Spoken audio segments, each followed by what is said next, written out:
Oh. We're rolling. I'm gonna be so I'm gonna be like drunk. Yeah. We're gonna go from buzz to drunk. Ladies and gentlemen, put your hands together for Nerdbuzzed.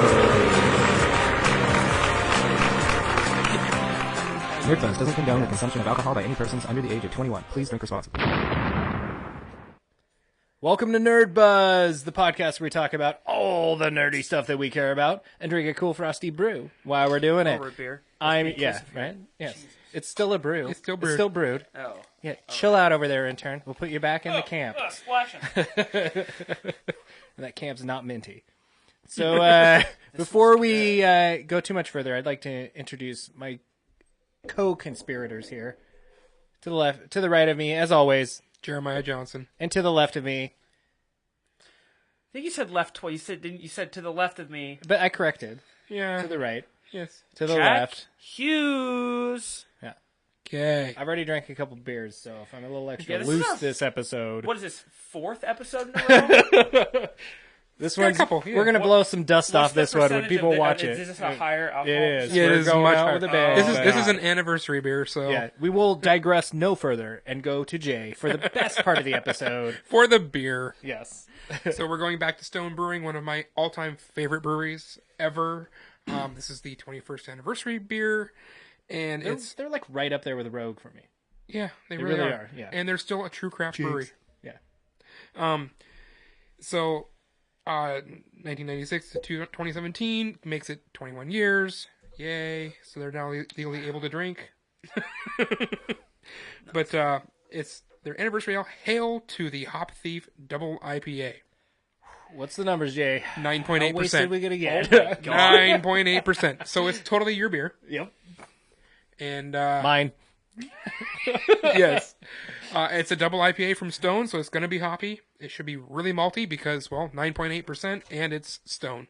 Yeah. So yeah, reset that timer for us. Why don't I got you- it. Got it. Somebody's got to do everything. Yeah. Yeah, I always forget about that, so that's So, not. That's a tricky one to That's remember, just not right? my job anymore. Thank Yeah. So how's it look for you? It's got a little more amber to it.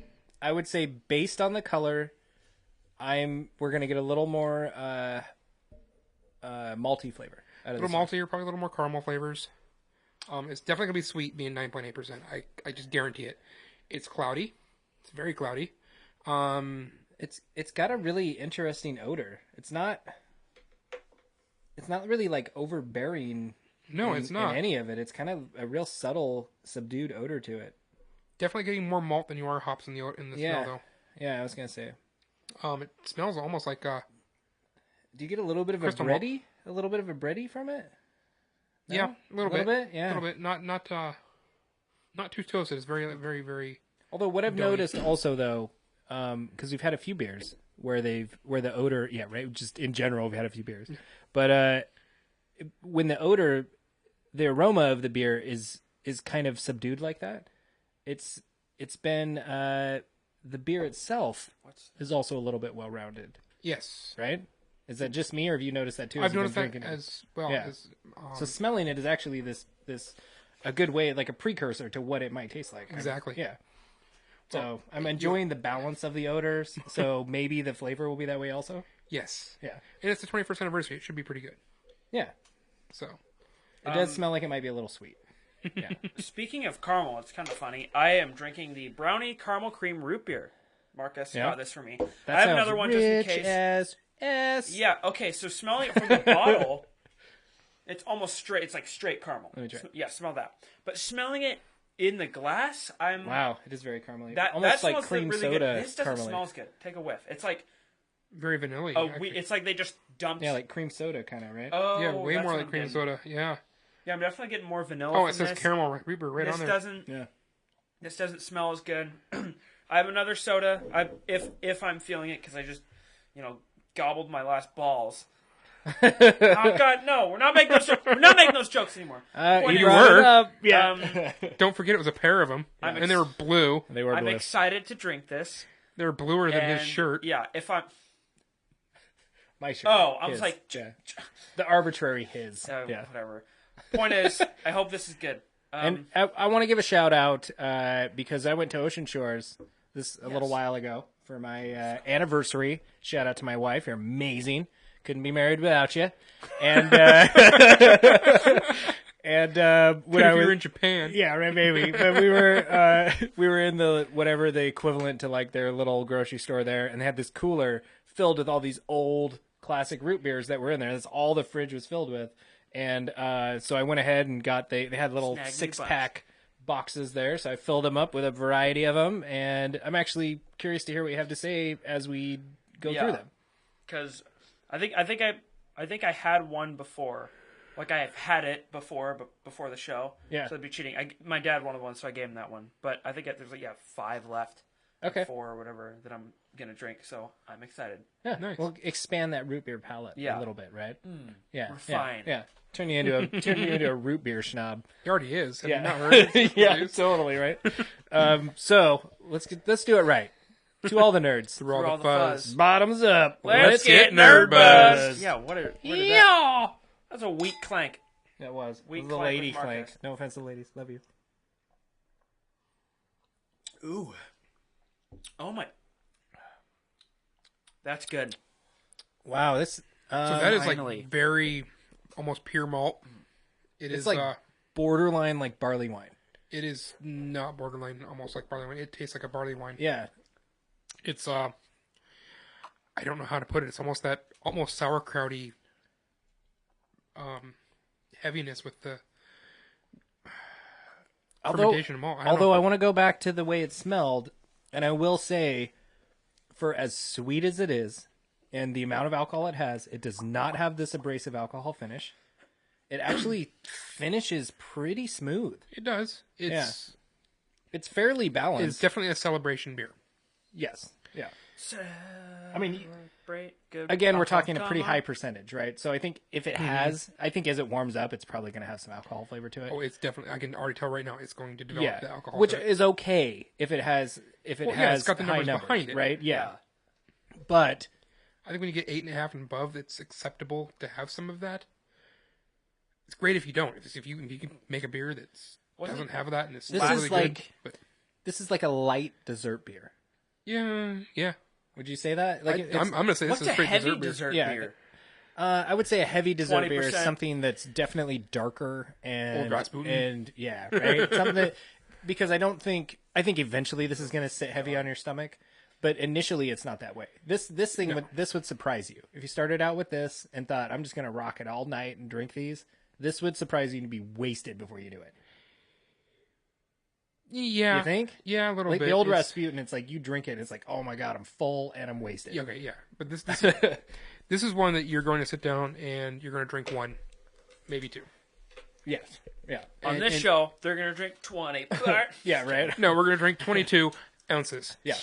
Oh, good We'll segue. see. We'll see. Anyway, Mine is very caramely, but it's also very sugary. It's almost like a sugar daddy. Love those things. Did you say exactly what it was? Oh yeah, you did. Yeah.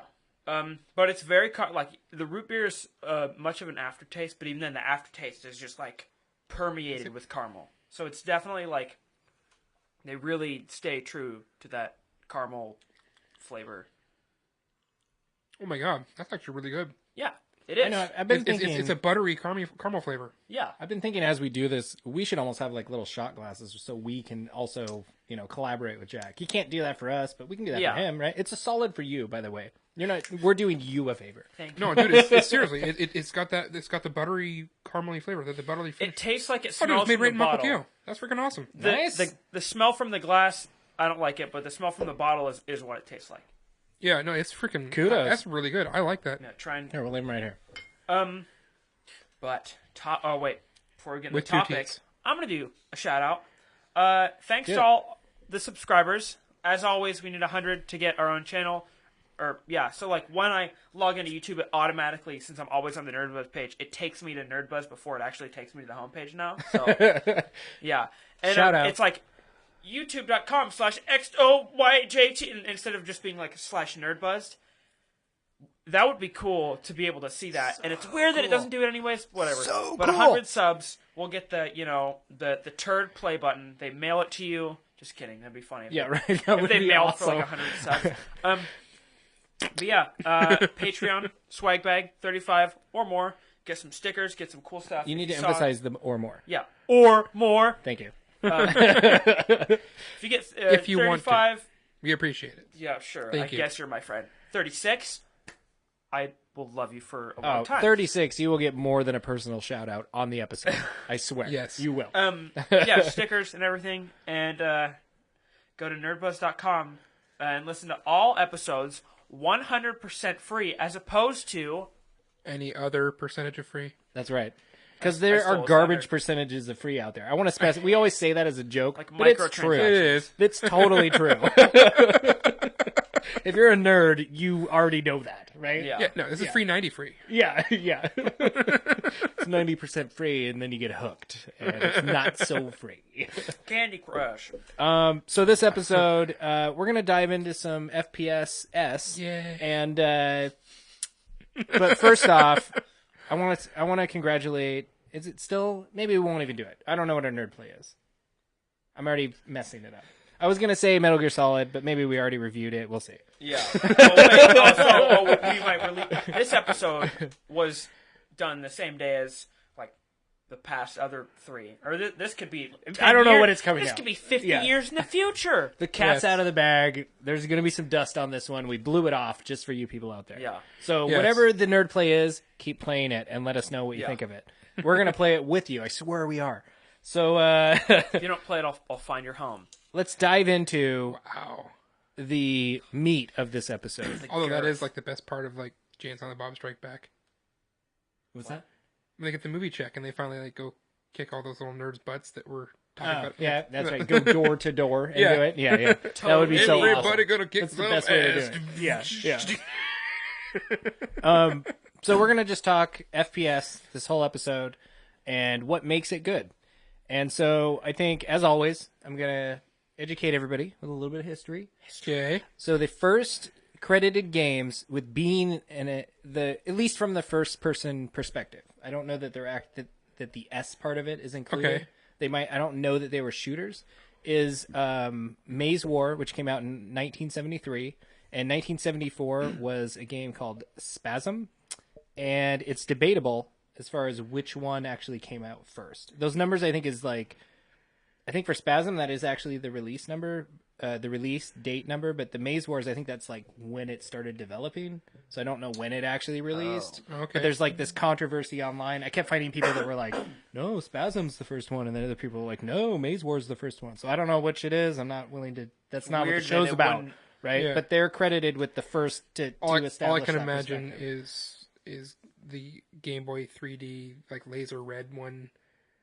Oh, I looked at some screenshots of Maze Wars, and it's And like, that's all I can think of is just a single line stuff going. oh, it's like the Virtual Boy with like the Yeah, red the virtual, lines. that's what I'm talking about. The Virtual Yeah, Boy. Yeah. except they were green lines, and you like went down corridors and moved around. Like I, I think guess that's all green's it was. better. Yeah, but I'm saying that's all I can imagine when I think of Yeah, Maze and Wars. you are imagining it correctly. Oh, Spot on. Thank you.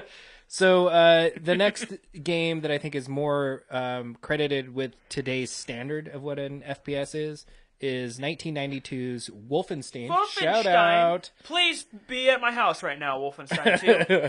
I'm sure it is by now. You've probably already played it. Do you want to tell us how amazing it was? It's gonna be a great game. It's gonna be a great game. It was a great game. Yeah, Yeah. it was. I'm sure it was a great game. It's all past The tense, future Yeah. is Is now. So Wolfenstein 3D, which pretty much set today's standard. Wolfenstein, sorry. Wolfenstein. Wolfenstein. It's Uh, Wolfenstein. it's set today's It's so standard happy as far with as you. what we consider an FPS. The other game that is also considered with influencing that is Doom, which came out in 1993. Yeah. So That's the one I associate with. yeah, right. I think a lot of people it's either Wolfenstein or Doom. Yeah. So Go id. so basically, I just want to run down. Me personally, I'm like 50-50. I think first-person shooters can be amazing when they're done right, but I also think they can be garbage, and I'm not a big fan of them. So I'm kind of right in the middle any there. Game. Well, it's totally true for any game, but when I see a game that's an FPS, that doesn't scream to me that that's going to be a game I like. Yeah. Right? That's not something I look for in games that I pursue. Okay. where do you sit as far as like what's your percentage of like Ever if it's an since FPS, do you love it or Wolfenstein and Doom, I have been the new Doom and the new Wolfenstein. I've been very open to FPSs. I mean, obviously, it really depends on the brand. Like Call of Duty, Battlefield. I know that not just because even if they were third person, those aren't games that I'll be into because they prioritize multiplayer, and I am very much a single player guy, right? But I'm always interested, in a story based FPS. I mean, there's a lot of pros and cons, and we'll get into that later. But So what do you think? Well, like if a new game's coming out and you find out it's first person shooter, does that make you more excited or less excited? Like the same at all? You're kind of same with Yeah. me. You're kind of neutral on that. Yeah. Yeah. Okay. And Jay, I know is not that way. I'm probably 85-15 at best So 15 for the first person shooter. for first-person shooters. If I see FPS as the advertising function for the game, I'm immediately going to discount it as I don't like the game. Okay. That said, You look at that as like as a drawback. to the Exactly. game. That said, I play Skyrim first person. Yeah. It's the way I prefer to play it. I have played first person shooters that I actually like playing. The one thing that they've all had that I've really cared about was a story. Yeah. Not necessarily a good story, but a story Yeah. to follow. And the first one that really kind of sucked me in as a first person shooter was Unreal 2. Okay. It had a I've never story? played any of the Unreal games. It was a very, very dumb minor story, but yes, there was a minor story to it. Mm-hmm. And the next one that was like I played was Halo. oh yeah. And Halo had a ton of story Yeah. and a bunch of cutscene stuff to it. And I totally appreciated it for that, and that's why I kept playing, because I didn't care for the gameplay that well. Until you got the pistol and you're taking out the big sword creature was in the armor in one hit. That was awesome. But And he's speaking a different language, at least for me, because that's all Xbox. yes. Right. Which is what I dabbled in it as a kid. I had an Xbox. Yeah, and then it was, like I said, I was early Xbox, young playing it. I mean, that was Yeah. Fable was the first game I ever played on Xbox, but yeah, whatever. Anyway, Screw Peter Molyneux. but Dig a hole. but like I said, that was my deal. Then, like I said, ones I wanted to like Battlefront. I really wanted to like it, and there's a lot of things I like about it. But to be fair, Battlefront is not an FPS. Like it's also like Skyrim, where you can play third person. Yeah, but the third person is can like you- Skyrim, where it just doesn't feel In the developed original for it. Battlefronts, you can. Yeah, that's right. You know, okay, it's like Gears But of even War. in the new one, you Gears of can War- play third person. Gears of War is a third-person game. Yeah. Okay, but everything you do in Gears of War feels like a first-person shooter. Yes. And that is something that one of my buddies, Josh, loves. Cheer, Captain. Yes. Shout out to Josh. We love you. Absolutely. I don't know, But he's all talking about how much. Well, it's a third-person game, but every aspect of it feels first-person. Okay, but I'm Like gonna, the flying, the flawed flying in so many games. Okay, and in point, Right. and then fly to aim. Yeah. No, if you're going to give me flying, give me flight controls. Yeah. I hate that about Battlefront. That to me, that was one Yes. of the worst things about Battlefront was that the flying in Battlefront was also first person shooter, and it was like Yes. it just feels wrong. I can't do it. Or what was the game? It was like a month ago. Strike Vector Yeah, X. right. That ruined. I couldn't play it. Yeah, I exactly. just couldn't do it. I wish there was a control scheme to separate when I'm flying versus when I'm like stationary and first person mode shooting. Yeah. Then I'd be able to just do it, and my brain would just handle it. Mm-hmm. Yeah. well, Completely. Okay, so you say Gears of War is a first-person game, and I agree with that, but I think that's a bad thing because Gears of War inherently is a cover-based shooter. Yes. Can I Yeah, get into some? it's cover based. Yes, XCOM's the same way, and so's what's the other one that we got for free? That was an FPS. It was a cover based. I can't remember. Anyway, but I don't like cover. Okay, the cover-based shooting. It's done good in Wolfenstein, but for the most part, it's so lazy because it encourages. I think one of the best things about first-person shooters. Metal Gear Solid Okay, but focuses on cover based. Uncharted focuses on cover Yeah, based. but They're that's all good for third-person. but I games. was gonna say yeah, but Gears of War is a third person game. Yeah, but I don't think it would work well as a first-person. But also, No, but how much feels of like all a those first- games are you've all played those games that are the emulators of those games? that don't have the cover system, and it sucks. And your first complaint is instantly, why isn't there a cover system? Right? Doom doesn't have a cover system. It has Can you no crouch? cover. You can crouch and hide behind something though. No, you can't crouch at all? What I love about first-person shooters is the need, because in third-person games you can see when guys are coming from all around you, right? And it's easy that way. So many first-person games, what they do is lazy. They just set you in a big hallway. That's the level. It's just a dumb hallway, and you shoot your way to the end, right? Doom is all about spatial awareness, and that's what I love. Is because you are seeing through your eyes. If there's like so many games have to have perfect cameras when you control them, right? Yeah. And when they mess up, it's the game's fault. When you mess up in a game, when someone comes up, See what you're saying right there. That is the one thing that I have so much hope for with VR, because you'll have peripherals, you'll have the ability to move your head really quick and look back where you're going, just do a quick check like that, without having to think about a look with your fingers. You don't look with your fingers, you look with your eyes. Yeah. You know what I'm saying? You're going to turn your head to look. That's going to be a natural movement. It's going to be something that you're going to instinctively do.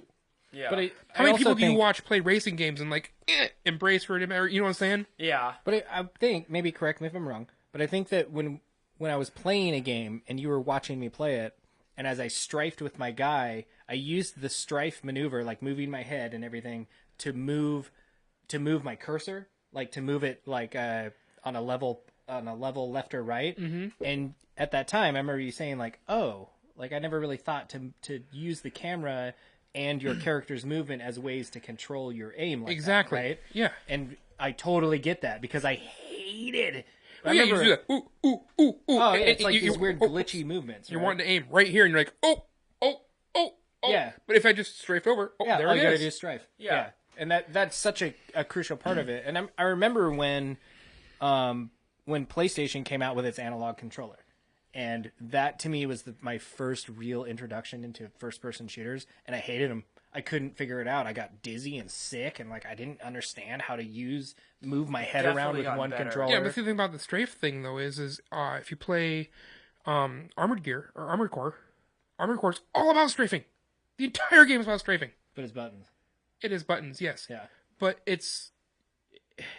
you're still third person, looking over the shoulder, and you're strafing with it. But I don't know. The controls seem so much more intuitive to me. Yeah. Even though they're the most unintuitive controls you'll ever find. Only because we're totally on how Jeremiah feels about it. I have to ask though, how do you prefer to play a racing game? I have to play a racing game from the driver's seat. Right? I didn't get that. I knew that about you because because we played them together, and I'm like the third person player, and it's like that's so like I get it because for whatever reason I understand because you have your different games that you just do what you do, but I knew this was going to come up this episode too. As far as first person shooter goes, you realize that's so contradictory. I know, right? I was gonna say, interrupted. I love. Okay, so Doom is all about spatial awareness, right? So, say you see a demon here, and you're like, and you turn, you see a demon here, you're like, I need to kill this thing because it is going to kill me, like a baron of hell. You need to focus on that because you don't want it to sneak up behind you.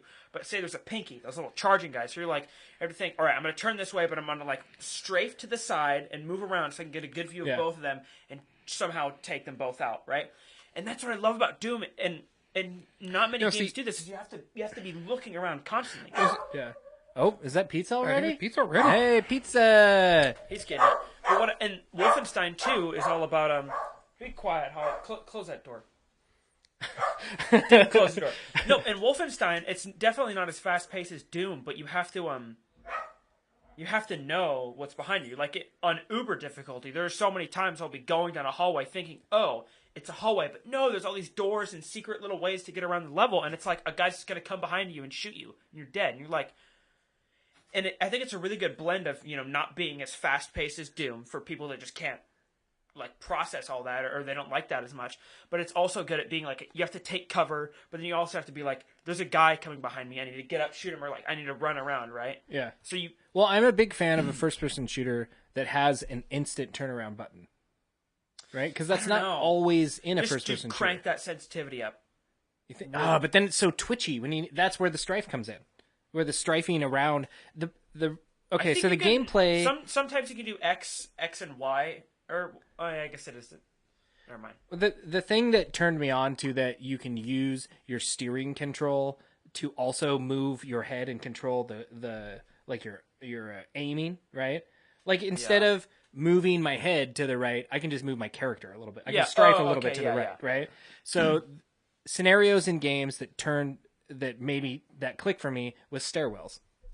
Classic stairwell scenario where I'm at the top of a building, I've got to get to the bottom, and it's a zigzag stairwell. And you can just I would always go forward. in and then strafe my character around as I went down instead of moving my camera left or right. I would be strafing to do it, right? And I think that's something that you just kind of figure out on the way. Awesome. Oh, take both of them? Take both of them. Not even... One or the other. Pizza time. That's a throwback to a classic Nintendo or Ninja Turtles arcade. Thank you. But before we dive too much into the personal pizza. and the pizza and the personal side of FPS, I did try to break them down to generalize them a little bit. I think this is good. So I want to ask these questions and try to validate these different things. However you feel about it. So I think one that is really, really important for me, it really is, as far as a first-person shooter is how important is campaign versus online in an FPS?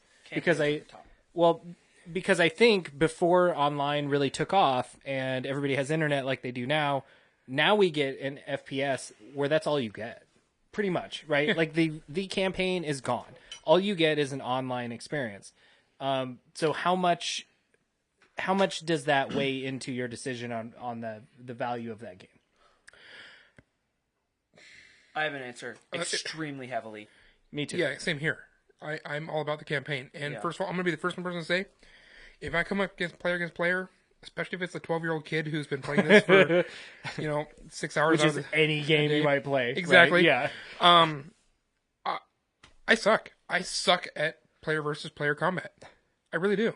I'm okay with some of your fighting style games, but for the most part, not good. Fighting against players is always the same thing, but it's like, I want to fight against a crazy robot thing that can jump, and like do all this crazy other stuff that we can't do, right? Yeah. And you have to adapt to that. And it's boring to fight. Although I've played a few players, especially with the Injustice, where I found how people play their style of play, and it may not be my style of play, but I'll just go play it exactly opposite. Just go do something completely different, and then a lot of it comes down to who gets the first hit. Yeah. Who gets the first hit, and you just juggle them the rest of the time. Yeah. Well, there's an issue with the first-person shooter as far as the online play. I think map size is a huge factor when it comes to that, because there are those that play it so much that they know respawn points, and if you can't mix up your respawn point enough, then the people that are really experienced are just going to cap you as soon as you respawn. Yep. And that is no fun. Halo was great for that. Because it would mix it up, or because it wouldn't, and you could just cap people. Yeah, no. When I tried playing it online, it was there was spawn campers, and as soon as you spawn, dead headshot. Yeah. No, spawn dead headshot. Ratchet and Clank 3 multiplayer. That's all it was. Yeah, just waiting for they were going to respawn in 1 and 3. That was such a tacked on multiplayer. Let's see. I'm also in the same boat. Whereas, to me, I'm buying a game where online is a bonus. Yeah. Right. To me, I look at that as a bonus part of the game.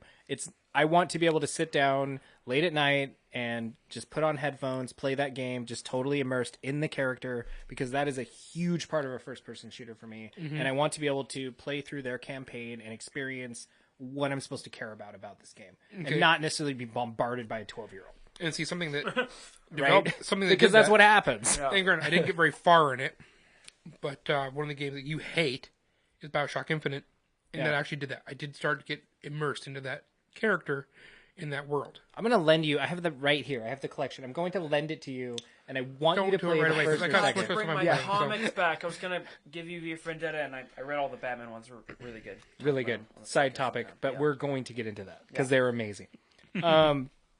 So my next question, which I think I have ran into this with my friends, where we've been excited about playing a game, and somebody has read online that there is multiplayer play, and that they're super stoked because now we're going to get to they're going to get to come over and we're going to get to play the game together.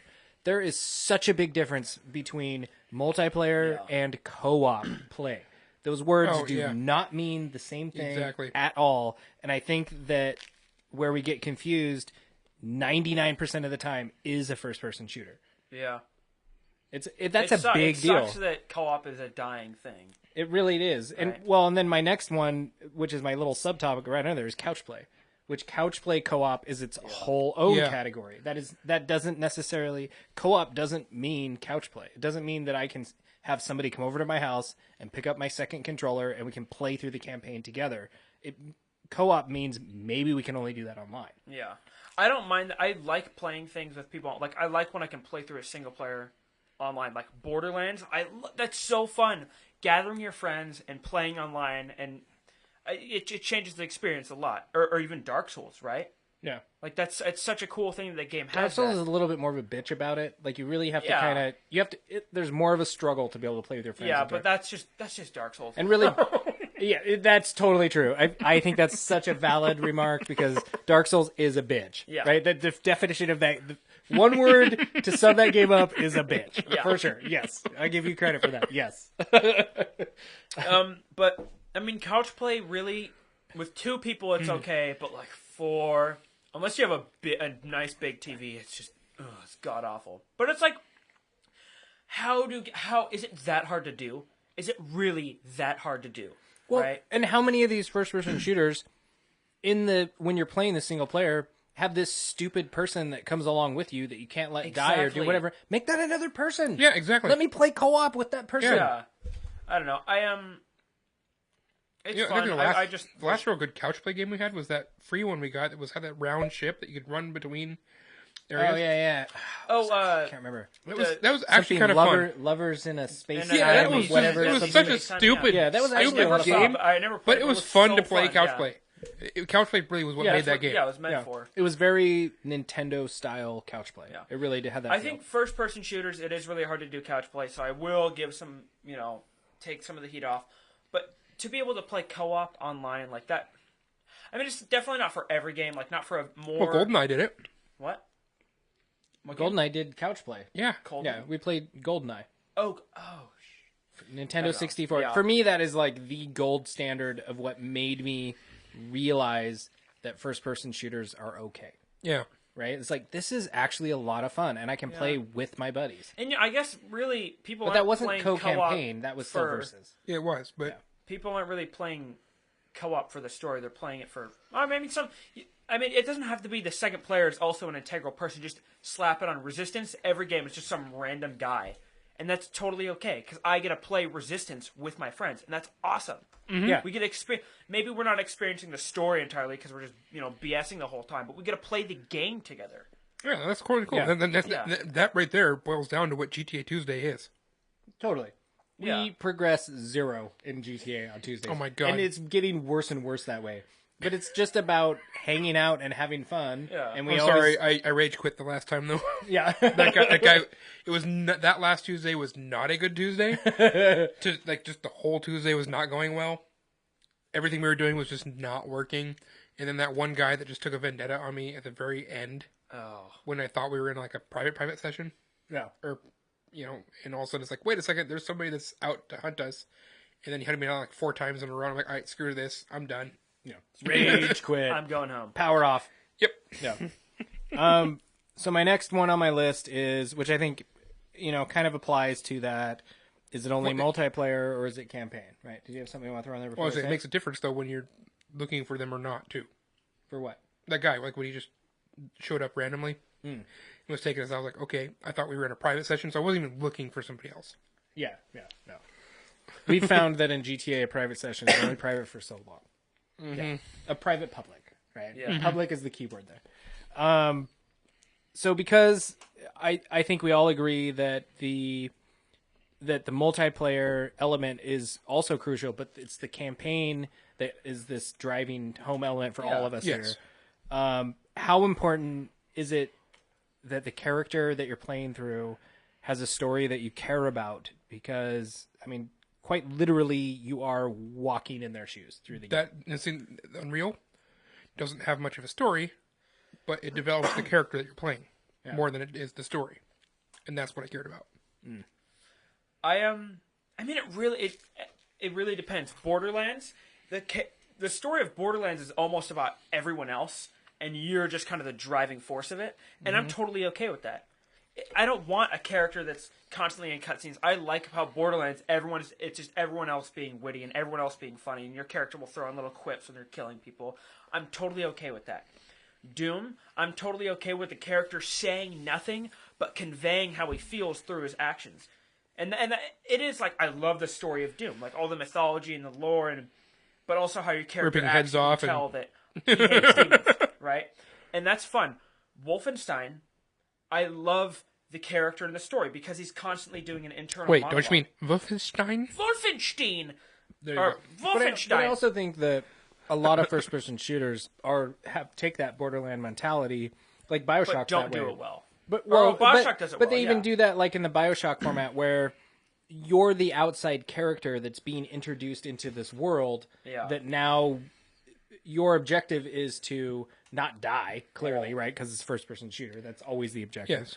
But at the same time, to also explore the lore of this world, which I agree Borderlands does really, really well. Yeah. You're not the highlighted character of the game. It's figuring out the story of all these other people around you, but at the same time, you're the avenue for that to happen, right? Yeah. And then you have to explore everything. BioShock also, I think, does a really good job of that, at least in those first two. The third one still does, but it sucks. But And he's definitely a lot more talkative, which can be good.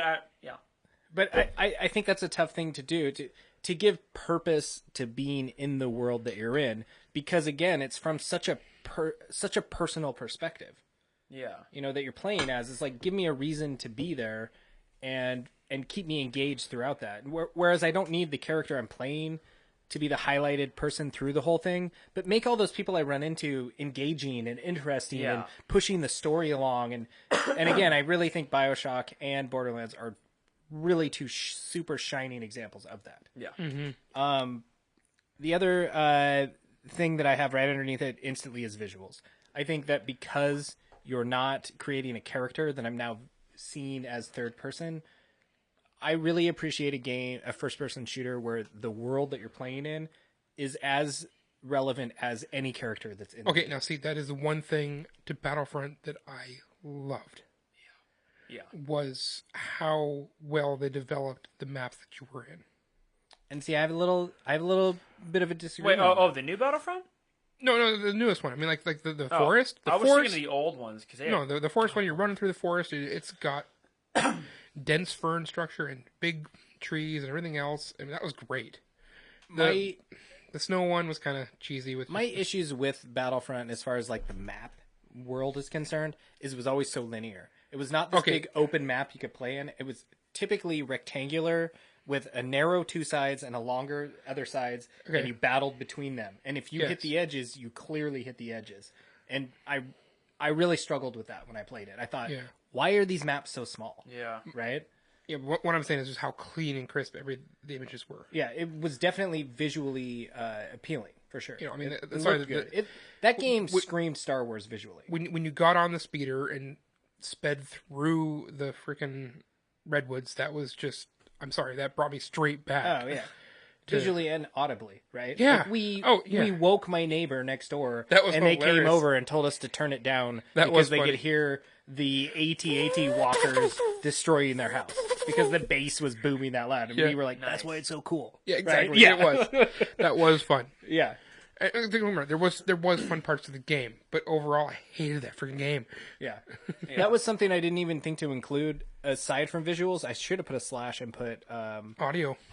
because Yeah. I really think in a first-person shooter, it's like playing a racing game. When I hear noise on the right side of me that's getting louder, I want it to be that car that's trying to cut me off exactly. behind me on the right side. I don't want to have to check my rear view. I just want to be able to hear it. And in a first-person shooter, when they really nail that down, it's so much more submersive. It really is. Like the Fear game. Like I mentioned on our Halloween episode, where it started to scare me a little bit. There was so much going on around me, I couldn't do headphones. It was too much. It was too intense. I never played it, so I couldn't tell. So Yeah. I think in Doom, I don't know how much I relied on sound on Doom. It was definitely a lot more visual for me, but like you would hear a demon and you'd be like, okay, I think I know what's over there, right? Or yeah, I guess I haven't really played a lot that relied on sound. Maybe I gotta say the Wolfenstein. the surround sound headsets do make a huge difference. I kind of want one now because I do. Oh, it is totally worth it. I want to get more tactical. Dude, you work at GameStop, buy a surround sound headset. Yeah. Yeah. Oh, I work at GameStop. Thumbs up. Hopefully still, right? Because this is happening in the Oh future. wow. Hopefully he's still working there. You worked at GameStop. You should have it. Yeah, yeah. Well, so I was. Oh yeah, actually they do have a Razer. Or I guess it's the new Razer has like really good surround sound. They made me do like a quiz on it. Point is, I'm supposed to say I work at GameStop, so yeah. Yeah. Okay, but I think We're not visuals can kind of affiliated be, with for GameStop. me. I think it goes on to the next point about the world of it. Yeah. Because the thing about a third-person game is it's so easy to be distracted by, like, if you have a mini-map, right? Or if you have, like, a compass, a mini-map, and all this other stuff, most of the time people aren't going to be looking at the world. They're going to be looking, all right, where's that path I need to follow? In a first-person game, it's really easy to be, like, you see where you're supposed to be. You have to pay attention to the environment more. Like, Yeah. Metal Gear Solid, I give props for. It's not a first-person game, but it kind of eliminates some of that mini-map, so where you're kind of, like, looking around. It's like, all about your environment. yeah. Yeah. It's hard to see those really tiny outposts you run into, like on the map, because I'm like looking at, like, I've zoomed out all the way, saying I need to be all the way up here, but I will see an outpost in person before I see it on the map, right? And that's much more cooler is to be engaged like that. Oh, jeez. And if you have a really interesting world, right? That you have to really be engaged in and look around for clues and everything, I Yeah. really appreciate that. Like Borderlands, like just thinking about the crazy environments they have, Sounds right? like Portal. Yeah. Oh yeah, you'd totally be engaged for that. But like, Yeah. if Borderlands is a third-person game, you probably wouldn't remember as much because you're like, you see less because you have the character in your view. You probably would have more crap. And it, like, takes up more I don't know space. about that because Uncharted's third person and it's all about the environment that you're in. Okay, I guess. I mean, I'm serious. But I feel like that's like sort of an exception. Like I feel like a lot of third-person games, it's harder to really appreciate it because you're not looking directly through the eyes, right? 'Cause Yeah. you like in Batman, the Batman games. I watched this guy, and he calls it the Batman zone, which is like the left third of the screen, and like the quiet parts where you're just kind of walking around. And those, I don't know. Well, And in God of War does really good cinematic moments where you look at the environment, but for like a lot of games, it's like hard to, I don't know. They make it hard to see. to me, in first-person shooters, like world destruction. I'll say third person. In third person, though, the camera becomes a huge part of what's going on. Yeah. The camera is infinitely more important in third person to convey what's going on. Well, and camera control, like as Yes. far as all that goes. Again, But going you are back the to camera, right? yeah, Which is, Well, no, I that's think- that's eliminated in a first person because you are the camera now. yeah. That's what I was trying to get at. Well, Okay. I think because that, there are some third person games that suck solely because of camera. oh, totally. Yeah. Like, and that's such a game breaker. Yeah. It really is. Oh, I mean, Just Cause, that was a major one right there. Well, and so like when we were talking about other games and stuff, we've mentioned before how cool it is that like when you change your sword, your guy actually has a different sword on him, or like a different gun. He's got a different gun on him. So I think in a first-person shooter, if the world is so important to me that you're playing in, that if when I shoot something and things explode, if there's not like a little crater there or like little elements that interact with the world when things happen, that's as important as when I buy a new gun and put it in my holster. I want that gun to be there. Yeah. Right? Yeah. Like I want the world to react. I want as to see my much as footsteps in the character. snow. I want to see. Yeah, Yeah, and, exactly. like one really good example is Fallout. I think Fallout does that really well, where the world is completely another character in that game. When like a toxic storm comes in, you've got a limited amount of time to now find cover,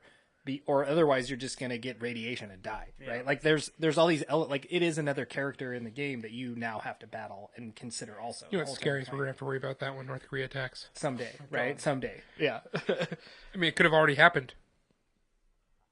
Yeah, right. Because we're in the future. This will be the last saving grace for everybody. Yeah. Last Nerdbuzzed. Nerdbuzzed Yeah. episode. Please like and Yeah. subscribe. We will haunt you if you don't. Yeah. So, in my opinion, the world really just it needs to be another character in the game because that's what you're experiencing. Because It you're really directly seeing it instead Yeah. of seeing the character. I don't know. Yeah, you're directly interacting with it as opposed to being part of it, right? It's like it really is different. And good terrain destruction is a good thing. Huge. In a game. Yeah. And then so the other question I have is, what about gun selection? How important is that to you guys? I love in a crazy FPS? guns. I see. Like, and is it important to have a big variety of them? I want gun control, and I tend to get something that I like a lot and stick with it. Yeah. Which is usually like for the first persons that I play, a short range, high energy weapon like a shotgun, and then I like my long range sniper rifle. Those are the two things that I seem to go for. You know, like I said, in Halo, it was the pistol. Yeah. The first Halo, the pistol was like the most overpowered weapon there was. You just run around and headshot everything. Bam, done. Bam, done. Bam, done. But the other one was get the scope out and camp in an area where you're not noticed and everything, and then just scope people out and pick them off, and then pan over and pick them off, and then come back, see somebody moving, scoop back in, pick them off. I love doing that. Yeah. The whole just zoom back out, zoom back in, zoom back out.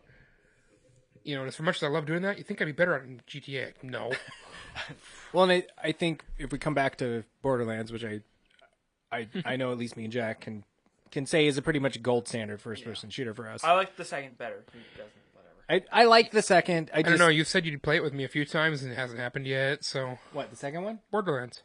No, I own it. Second one. But I own it. You just have to get it for PS4. Wait, did they remaster the first for PS4? No, you can only play the first one on PS3. Okay. But I think that Borderlands is so contradictory to the whole gun mattering scenario because guns matter so much in that game, but they don't at all because you're going to find a better one right around the next corner. It's just Diablo. It's this is how you do item rarity. Oh, yeah. You don't make it behind a microtransaction loot box paywall. This is fun. EA. Yeah. You're constantly dumping Bungie. guns and picking new ones up, but every time you that do is it, one it's thing so I do like exciting. about Diablo. Yeah. The Diablos are so much fun for just looting. Yeah. So I have this cool weapon. I can't wait till I find the next one. Or when you get that one gun, like there are certain guns in Borderlands that are like the gold standards, and once you finally find those items, you feel so happy. and it's all random But drop, there's right? Yeah, but there's no pressure to find it. Like if you don't own that gun, it's fine because you still own guns and you're still going to level up and find the next good gun. But like there's so many games like I'm sure there's a lot of people that are like, what about Destiny? Destiny's an amazing first person shooter. That game sucks for the same reason that Dragon Ball Xenoverse sucks. You have to I don't want to fight a Raditz 50 times to unlock Super Saiyan. Are you kidding me? I'm Goku. I want to just be able to go Super Saiyan, right? Like things like that in a game suck.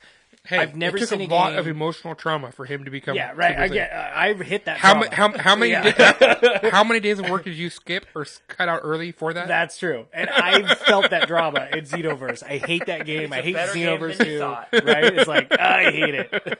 But I really think Borderlands is such a good example of you can bombard people with the ammo and the guns and all that and loot. I guess basically is what we're talking about in a game without robbing them of the true fun of finding that. Right? And you don't have to grind like really. No, ever. and that's what's wrong with those other games is that you're sapping that fun part out of it by making them grind and having that sucky part happen over and over and over to now have this brief moment of satisfaction. It's Okay, like now see- Borderlands is filled with all these long stretch out moments of satisfaction that are now embellished because I got a great gun. Yeah. Right? It's totally the other way around. And now the other ones, okay, to break it apart now, are online games where other people are playing and you're grinding.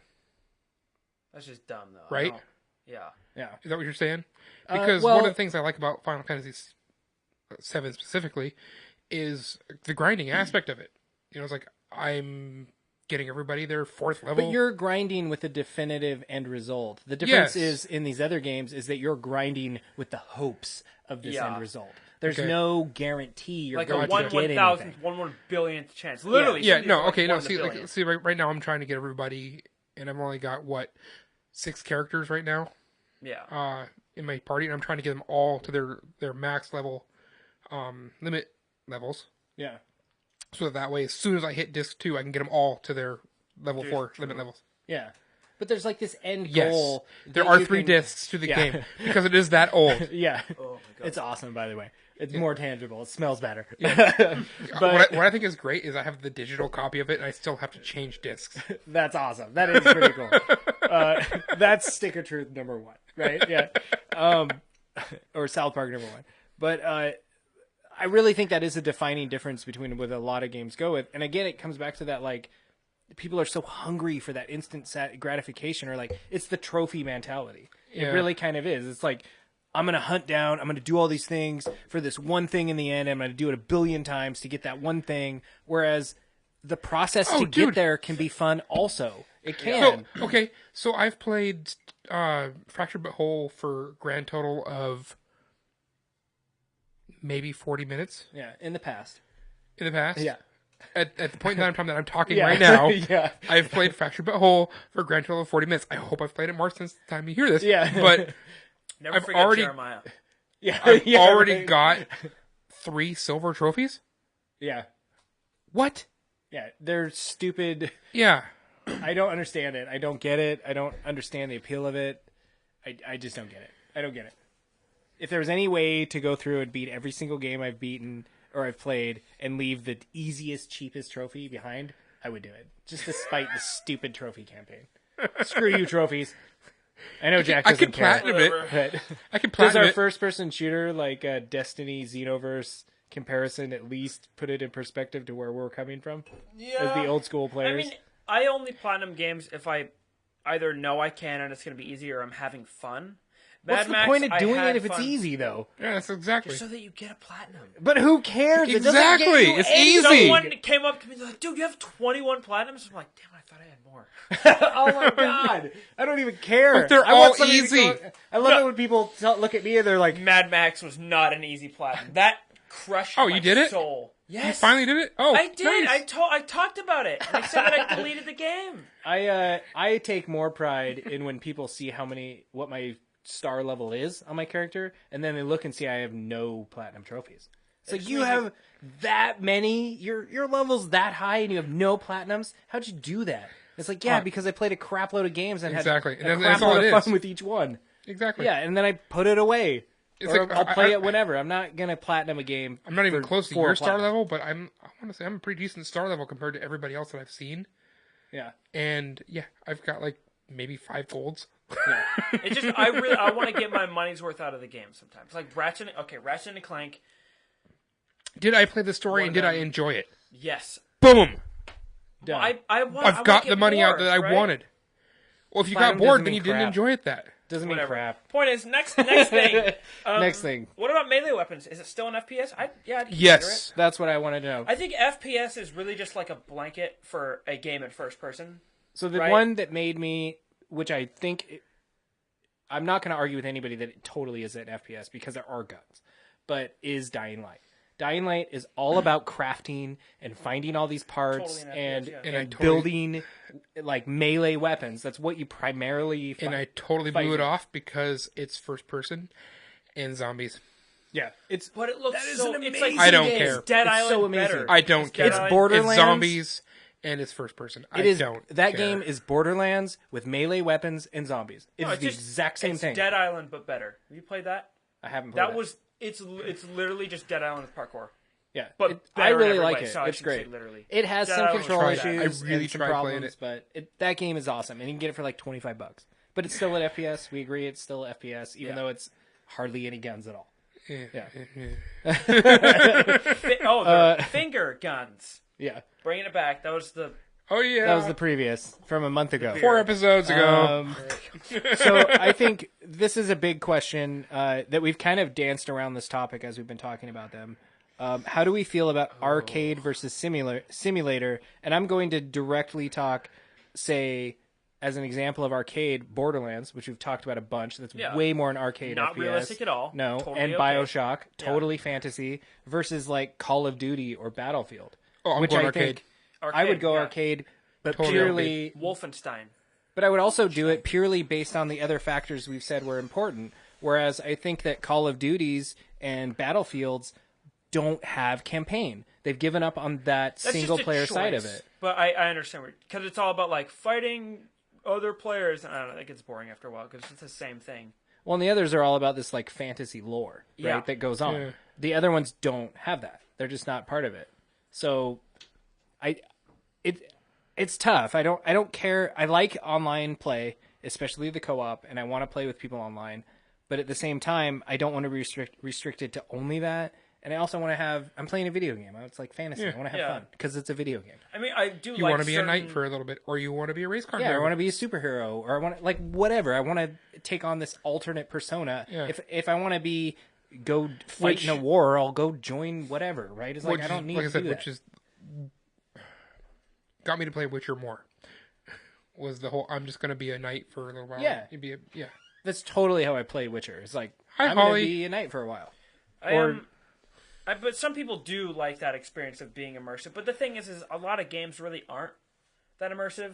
Like the Call of Duty World War II. I don't want to get into it, but it sounds like they're not like But he's gonna. they're kind of shying off the whole like Nazi thing. Like it seems like they're really trying to censor it. And I mean, it's like whatever, but then it's not as immersive. If you want to talk about censoring, Words with Friends won't even let you play Nazi. That's ridiculous. I know. And then they wouldn't let me Grammar play Nazi. Jew. Words They of are Friends is the Nazis for grammar not Nazi. letting me play Jew. Yeah, they won't Yep. let you play Jew, and that sucks because it's got J and W. Heard it here first. I If know. you played that correctly, it'd be such a powerful It'd be like a word. 200-point word. Yeah. No, I agree. So we all agree here. We prefer the more arcade. Yeah. Right? And I mean, like, if it has simulator elements, that's really cool. Like an arcade game where maybe you have less health, or maybe it's arcade like setting, but you're just a dude. That'd be really interesting. Where it's like, I'm just a guy killing a bunch of aliens, but I have stamina, I have blah blah, I have all these factors. Dude, it sounds like Hotline Miami. Dad, Well, you have no stamina in that game. You're No, So- I know, but it just I'm just a guy killing. yeah. Yeah. I So, love Holland. kind of around that same issue, though, which I think will be somewhat contradictory because I'm wondering what we'll all say here. The next question is, in FPS, who would you rather kill? Machines and robots and aliens, or other humans? Okay, I was gonna say add machines in there. God, I really. It I'm gonna say depends. humans. Me too. Humans are the best villains, but robots and aliens and stuff can be really fun to fight, I'm right? gonna say okay. Unless they're piloted. There's something robots. about like There's so much about humans, but Halo is all about shooting the aliens. Yeah. And I totally enjoyed doing that. Although when you're the arbiter and you get to kill the other people, that's pretty freaking cool. right? No, it's like there's something about like shooting off, Oh God, I being can't able to decide. relate to the pain that the person that you're causing it on, right? Like I'm Yeah. a human too. If I lost my arm, that would totally suck. Exactly. I totally shot that dude's arm off. Like, right? oh, I shot an alien's glomp glomp off. Does that hurt? No, it's just coming. I don't know. Maybe It- he's, maybe he's it like bleeds a Namek. green. Yeah, maybe he's a Namek and it pops right back. I don't know. It's zero Exactly. gratifying. Exactly. right? Yeah. Yeah. So I would rather see. I don't the know. screen They're invading painted my red. home though, and I don't like it. So I'm gonna It shoot really them anyway. depends. I don't think Is that I what you would wear? color Is it. is what that what color- D-pants are? Depends. Yeah. Would you rather see the Depends. screen painted with like black, green, or red? I guess Red. that's like the ultimate choice, right? But Doom, you kill demons, they bleed, right? They bleed red. Yeah. Yeah. But you're also kind of. Are you also a demon? Or are you human in Doom? You're At human, least I the think. newest, like the lore's later really version. weird. I think you're like, yeah, you're a human or something. Like, I mean, Or something. Yeah. You have a human body. I don't know about your face or anything, but. I don't know, But that's maybe. also the point of a first-person shooter is that who you are is somewhat ambiguous, other than your character. Unless it like Wolfenstein does a really good job at making you care about that character, and in all the cutscenes you see his face, so you can like really empathize with who you're playing as. Yeah. Oh, it's such a good game. I'll say excited for the second one. Bioshock's not Bioshock. Yeah, Bioshock's very clear about making sure you're like the other people. Apparently, we've done a live stream today. My phone just let me know. Oh, okay, nice. Oh, I probably hit you at some point. Oh, wonderful. Hi, first Yeah. live episode. So before we wrap up our FPS, are there any? Do you want to run through a few FPS games and just throw it out there to the people that you should play these? Yeah. These are amazing FPS games. Borderlands, Doom, Wolfenstein: The New Order. The Old Blood is the like big expansion. It's not as good. It's not as good. I honestly wouldn't recommend it unless you get it for a cheap price and then play that first. Yeah, I think that's it for me. Awesome. What do you think, Jade? I know you have at least a couple FPS. You can say Oblivion or whatever. Oh, yeah. Skyrim. Skyrim. I think Totally. that counts as an FPS. Yeah, okay. You can. I think it's ideal to play it that way, right? It Yeah. looks prettiest when you. But I'm play gonna it that say, yes, okay. Skyrim. Okay, Skyrim. Skyrim number 1. And then Halo, and if you're really adventurous, play Halo 2. way. Yeah. Okay. Number 1, like how many Halos are we on now? All right. I would say for me, clearly BioShock. I love BioShock. Borderlands, we talked about it. Dying Light. I think Dying Light is an amazing game that's dirt cheap that everybody should try and play. You can play. It's very Borderlands, but zombies and melee weapons. It's so fun. Yes, very zombies and melee weapons. It's really good.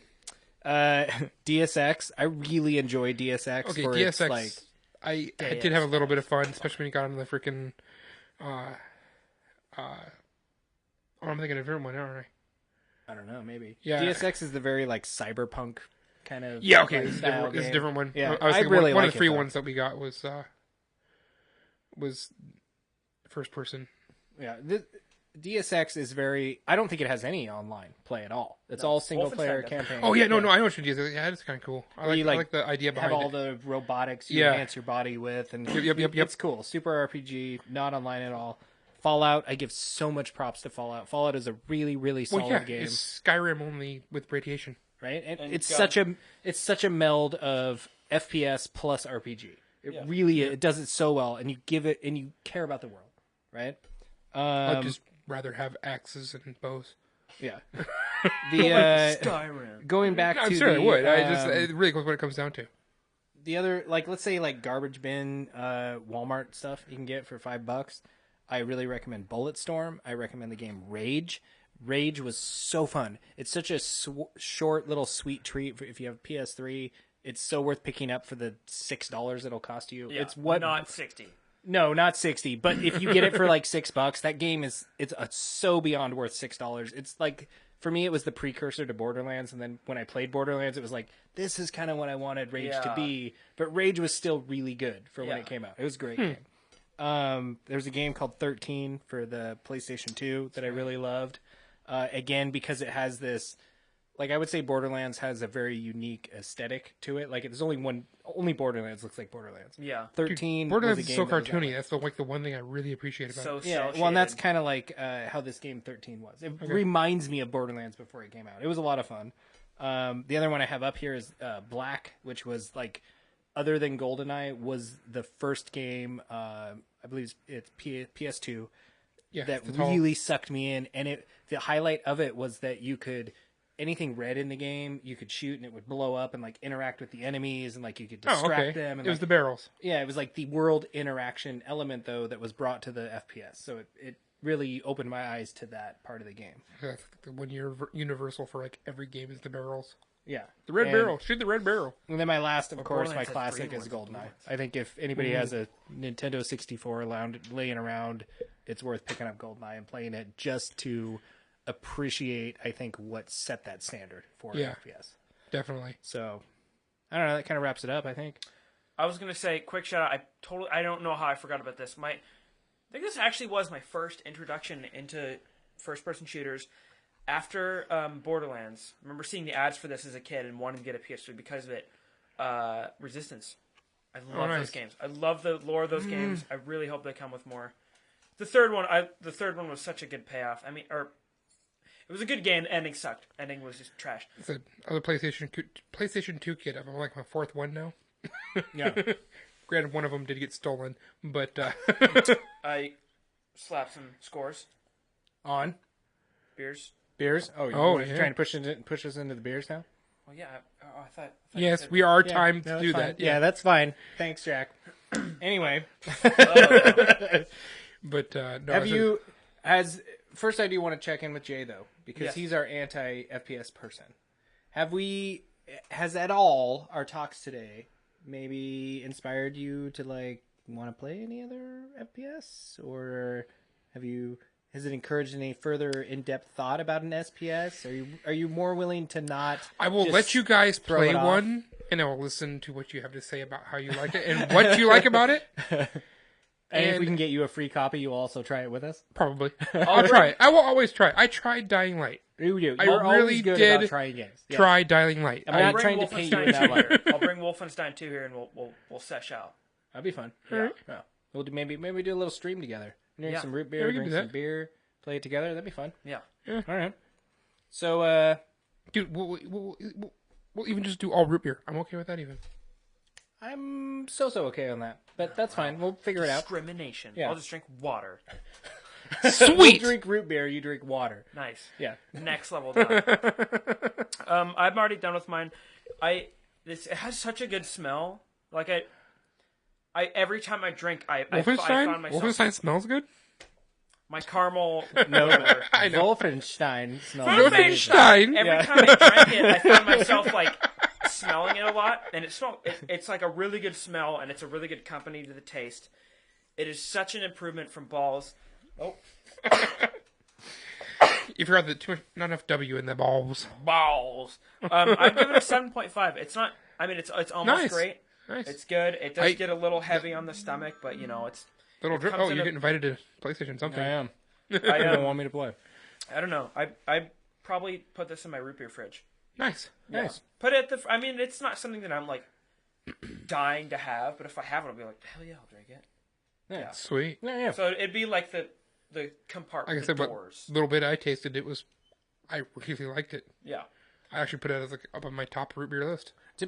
To me, like personally, as far as root beer goes, I don't think of root beer as something that I would just go to as like a satisfying like thirst quenching beverage anyway, right?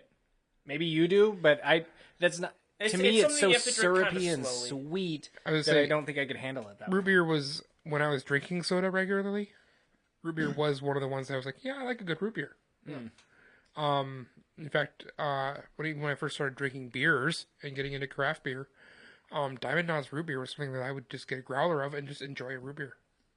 Yeah, And I like root beer. actually I did just not too never. long It was ago. never my go-to. I mean, I know he doesn't like Diamond Knot root beer, but he sucks. But no, you said in another podcast. I'm sure I can go find it. You had said you to- didn't like it. It didn't taste good when I had 5 gum with it. I remember that. I mean, I drank so much of it that I was like, I can't.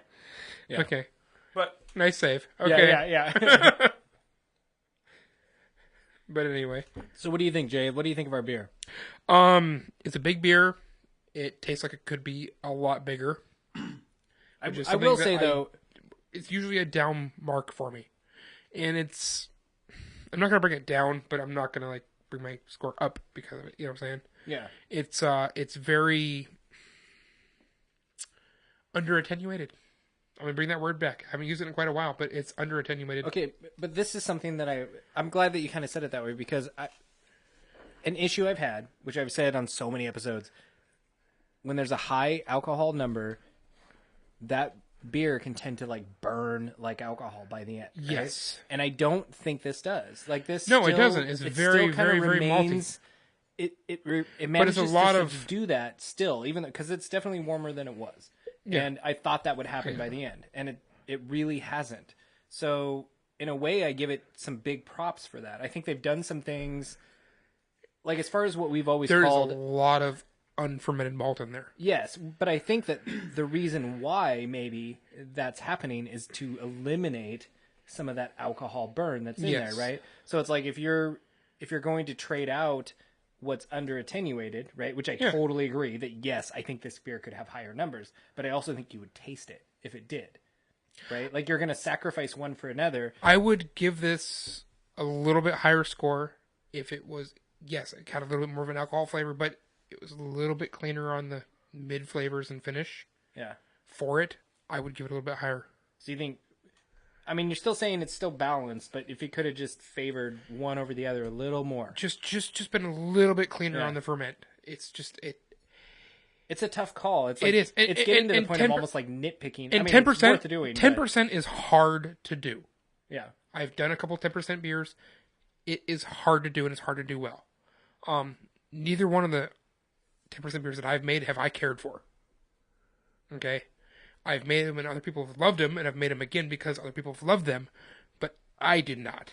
So I guess the real question is, if you have a 10% beer, which this pretty much is, right? Yeah, it's 9.8. Yeah, let's call it 10. Would you rather have this beer taste like alcohol and be more attenuated, or would you rather have it not taste like alcohol and have that feel that they could have gotten more potency out of it? Okay. It's like, I think that's a weird balance. Now, so there's some beers that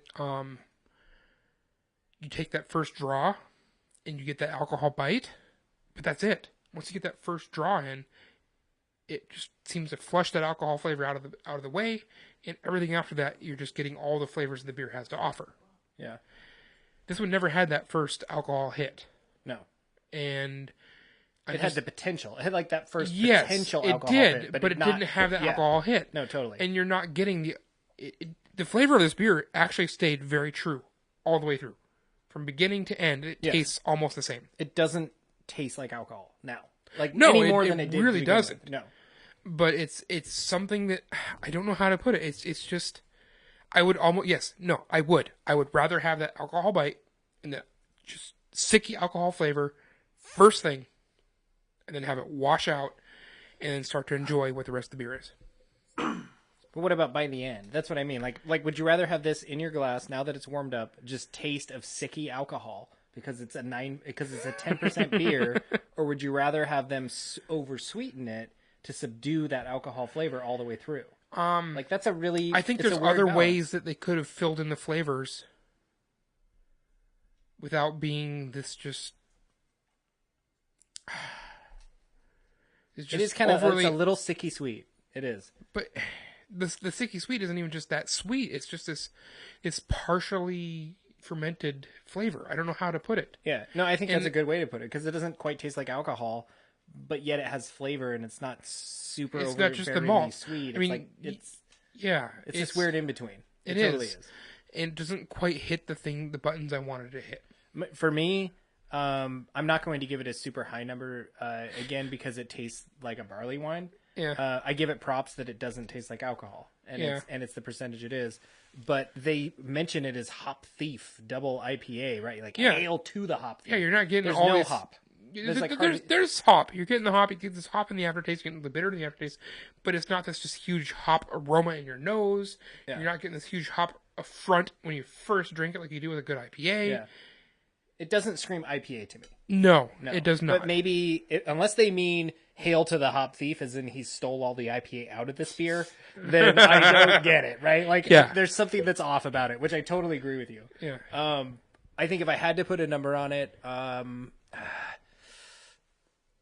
think it gets a little props for the numbers. It does. And not tasting like alcohol. So I'm going to give it a 7. I think it is good. Really? Yeah. I'm going 5.5. 5.5. Ooh, ouch. Ouch.